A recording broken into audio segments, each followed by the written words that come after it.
Bonjour chers compatriotes, je pense que vous allez bien comme moi.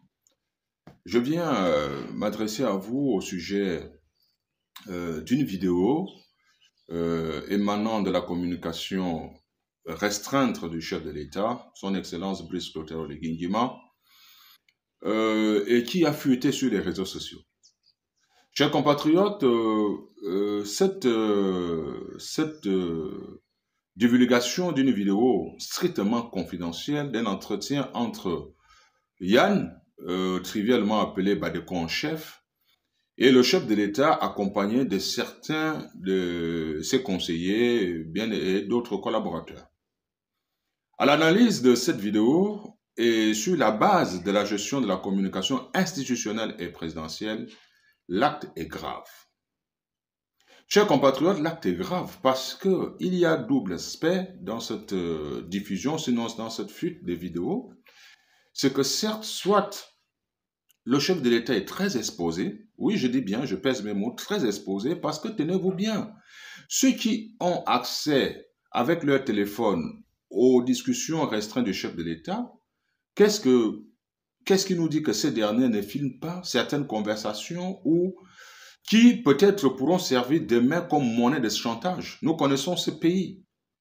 On connaît ce Gabon parce que dans notre pays, la cupidité est devenue comme une monnaie d'échange. La communication présidentielle est strictement confidentielle. C'est comme un dossier d'État. Parce que le chef de l'État, une fois il s'entoure, c'est sécurité absolue. Aussi bien sur ses entretiens, le contenu de ses entretiens, mais également ceux qu'il rencontre.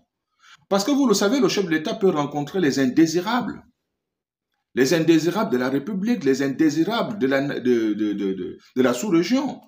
Mais qu'est-ce qui nous dit que cette pratique n'est pas développée jusqu'aux extrêmes autour du chef de l'État? C'est très dangereux. L'autre aspect, c'est que ceux qui s'adonnent à ce type de pratique doivent savoir que un chef d'État négocie, discute, partage avec ses concitoyens sur certains aspects. Mais pourquoi distribuer, montrer là où on distribue exclusivement de l'argent? Pourquoi? Est-ce que c'était pour salir la réputation de Badeko en chef? Ben, tenez-vous bien, cela ne nous préoccupe pas. Badeko en chef brille par des injures dont ceux qui accordent du crédit à ce qu'il est en train de dire ne sont peut-être que comme lui. Mais très objectivement, c'est quelque chose qu'on doit bannir. C'est très effrayant. Ça voudrait dire qu'au-delà de ça, vous fermez la porte aux négociations. Parce qu'un chef d'État négocie de façon perpétuelle.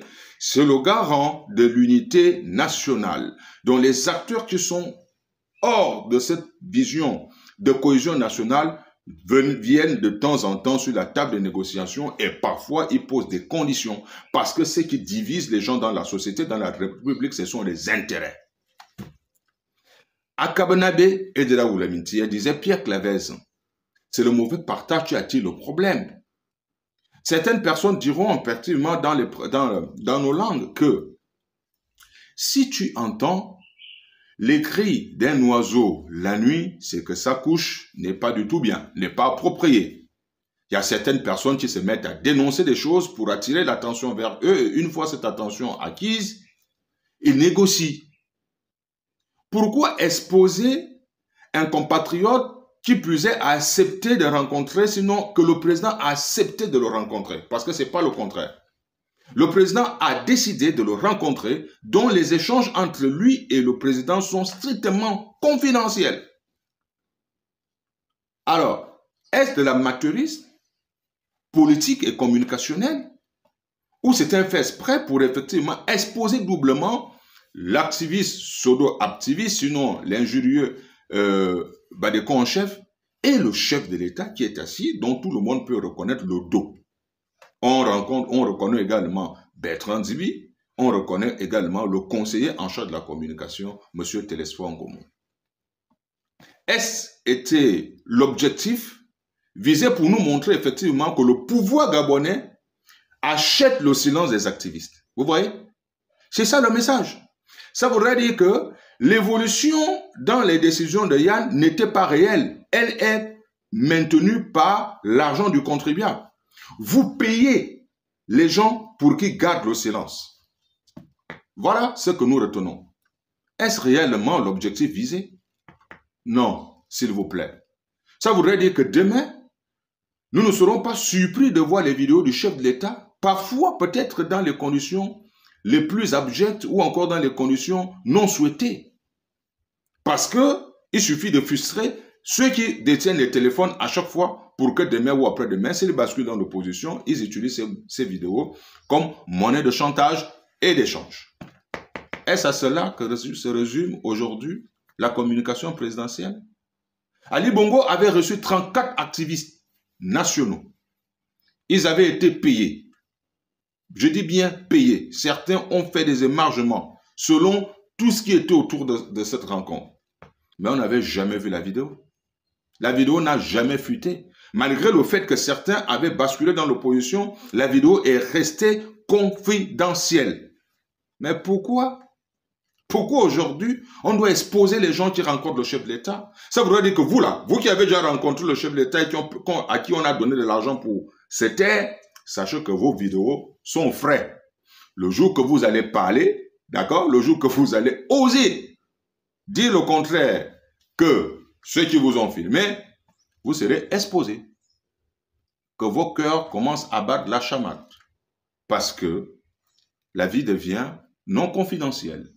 Le palais devient non confidentiel, mais nous demandons, moi je demande effectivement à ce que l'auteur de cette vidéo soit puni. Oui, soit puni. Ainsi, ce genre de pratique cessera. Il faut que cette pratique cesse, parce que ce n'est pas digne. Vous exposez le chef de l'État, qui, dans sa stratégie, dans sa politique, fait l'ouverture, la main tendue. Et quand il tend la main, il est sincère. Ce n'est pas pour filmer les gens, afin de les chosifier. C'était ça le message de ce matin. Encore, bon début de semaine et bonne journée à tous. Merci.